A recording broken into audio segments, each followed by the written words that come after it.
Hello, everybody. My name is Etse. Hope everybody is doing well. I'm coming your way on account of just one development. As we all know, the US is going to have its midterm elections tomorrow. So it's election time in the US again. And some of you might be wondering, they just had their election in 2020. So why are they doing this all over again? This is midterms, and they do have what they call a midterm election before the general elections in 2024. So in Ghana, we have 2020 elections, and then the next time, 2024, we have an election. But in the US, they have a midterm election before the next presidential elections. And mostly these midterm elections are to elect representatives for their legislative arm of government. So I'm sure we all know they have two arms of government: the Congress, which is the first house, and then or the House of Representatives, and then the Senate, which is their second house. So they have a bicameral legislature. So these midterm elections actually elect representatives for their parliament, so to speak, or for the two houses, and also to elect governors in some states, as well as other local officials, right? So kind of more of a local election rather than the presidential. But it's important for a couple of reasons. The main thing being that it is the one of the major national elections to be held in between the general elections. So it gives people a certain idea of the mood of the country, or it serves as a litmus test, kind of, or a referendum to evaluate the government even after just 2 years. Not the government per se, but in the performance of the government candidates gives certain ideas. So this is midterm elections in the US, and this video is just to talk about it a little bit, just because it's been in the news media, and to just give a bit of some analysis on it as well. So I began by talking about what the midterm elections are, which is that they are the elections held in between the presidential elections in the United States, and it's for senators, House of Reps, governors, and local officials. So now let's dive deep into it. A lot of people are asking what is the significance of this, why are they having this, and all of that. It's just a structure of their government, and it's always good because it holds the representatives, it holds them on their feet, it keeps them on their toes. It also serves as a form of accountability measure. Anytime we have elections, it's an opportunity for the people to express their views by voting, and this is very important too, because then you don't really have to wait till the entire 4 years, but there is a certain way of testing the mood of the country even in between elections. So what's at stake in these elections? What is at stake is the control of both houses of the legislature. You know that the legislature or parliament or Congress or Senate, very critical in any democracy, and more so in these times when the numbers in the legislature, no party really dominates, or overwhelmingly dominates, and you do need parliament, or you do need the legislature to pass or approve certain things. So we are seeing the strength or the primacy of legislative democracy or parliamentary democracy, or the importance of legislatures in democracy. And so it's very critical for both parties in the US to perform well in these elections, because the control over the legislature of Congress and the Senate has implications to how the country is governed. So, for instance, whoever controls the legislature, the House of Representatives, ends up electing the Speaker, okay, the Speaker of Parliament. And then they end up having control or power over the formation of committees. They also have dominance or larger numbers in the committees, which means that they control the business of the House. It also means that they exercise control over approvals like budgets and all of that. And so in the US right now, they are investigating Donald Trump and his presidency or his administration over what happened during the January 6th riots, when people went to the Congress and attacked the legislative arm of government. It was a very serious thing, and Donald Trump is at the center of this investigation. If the Republicans win, they could stop this particular investigation. And people think that it has implications for even democracy itself, the nature and the practice of democracy, because part of what Donald Trump did was an attack on the institutions of democracy, or an attack on the process of democracy, or just an attack on the very idea of democracy itself. An attack on the press, an attack on the electoral process, violence as a means to achieving certain ends, and all of that. And bringing an end to holding his government accountable to these actions, people say would not be a very good thing for democracy. So it has implications for investigations into Donald Trump. It has implications for committee work, budget approvals. What about the rest of the world? It also has implications for US policy globally. Because, let's face it, ever since the collapse of the Soviet Union and the emergence of the US as the unilateral superpower in the world, US influence in the world runs very, very deep. And so every American election has some implications for how for global outlook or for global politics. American political policy or ideologies are related to how global policies are formed because of America's influence when it comes to international politics, either at the United Nations, the International Monetary Fund, or the World Bank, or on other global platforms. So, for instance, as to whether the new party that controls or the various houses, the House of Congress and Senate, as to whether they would approve certain measures. And some of these measures, of course, include foreign policy, will be dependent on the outcome of the result or of the elections that are held at the local level tomorrow.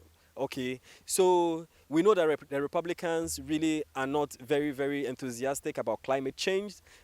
They've called them, some of them, climate change deniers. And so you'd imagine that Joe Biden or the Democrats' forays or their attempts to address global climate change will be seriously undercut or be seriously affected if the Republicans take power.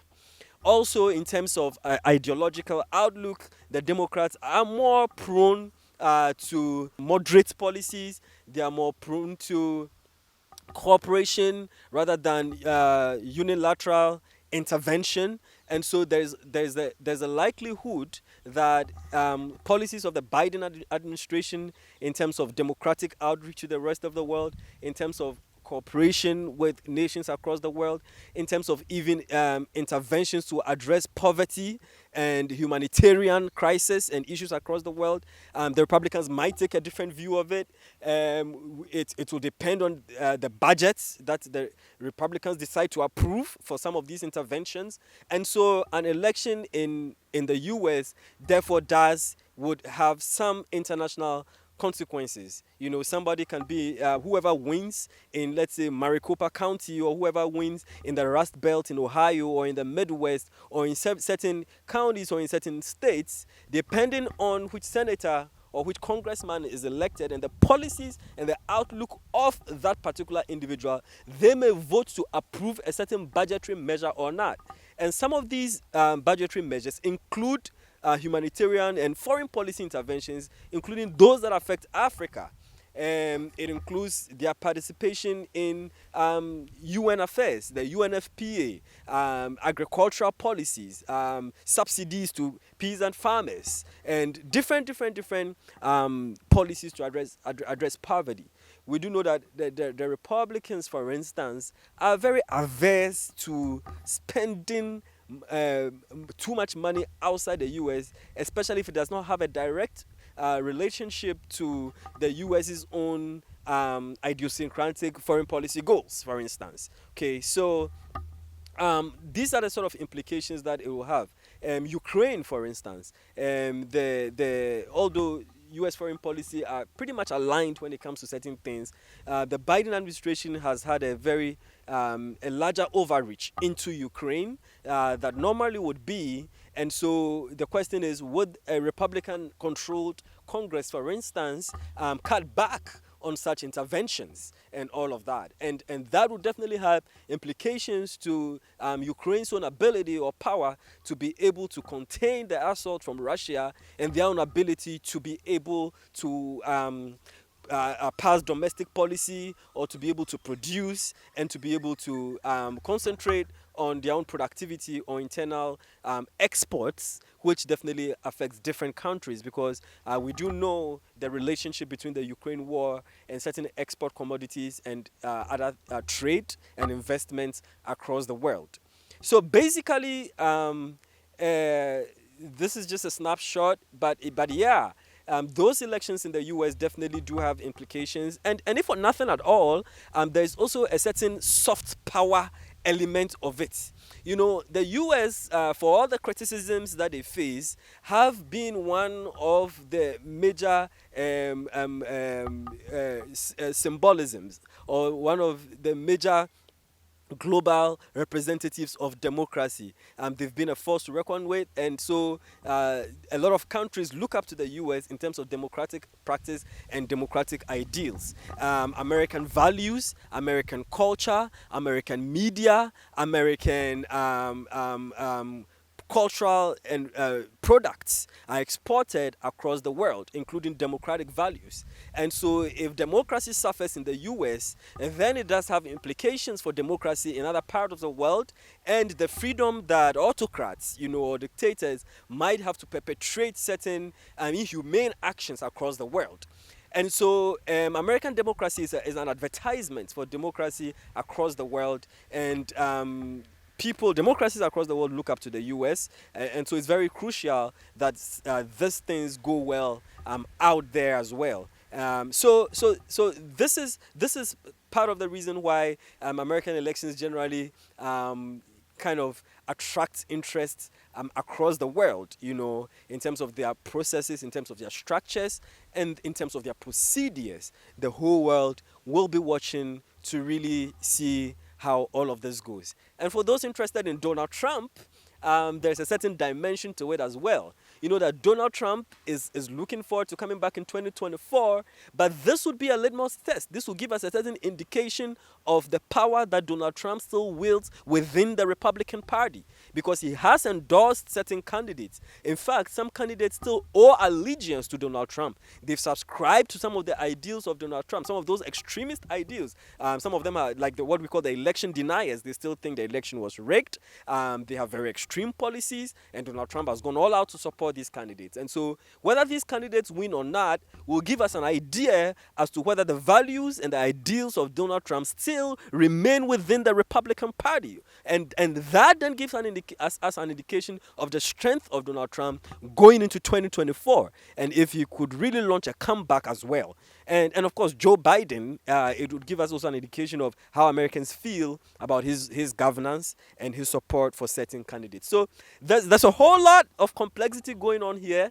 I can't say everything in one video, but maybe this is just a summary of all of it ahead of the elections tomorrow. So if you have any views about this, let me know as well which candidates you're supporting, what your expectations are. Some people will be wondering what are the issues that would dominate the election. The economy is definitely one. It's not just in Ghana that we have inflation. Of course, the US is suffering with a record inflation rates. So Americans are concerned about inflation and the surge in prices. They are concerned about the state of the economy. They are concerned about crime. The gun rights, definitely a big issue. Some people say abortion might be on the ballot, but definitely people care about the bread and butter issues. The rise in fuel prices is a big issue of conversation even in the United States as well. So these are some of the kitchen table issues that will be on top of the minds of voters as they go out there to vote for their local election officials. So let's see how this goes tomorrow. Those who are interested in American politics, there's definitely something to look out for and to track, or to kind of observe to see how all of this goes. Thank you very much for listening. I wish everybody well. God bless.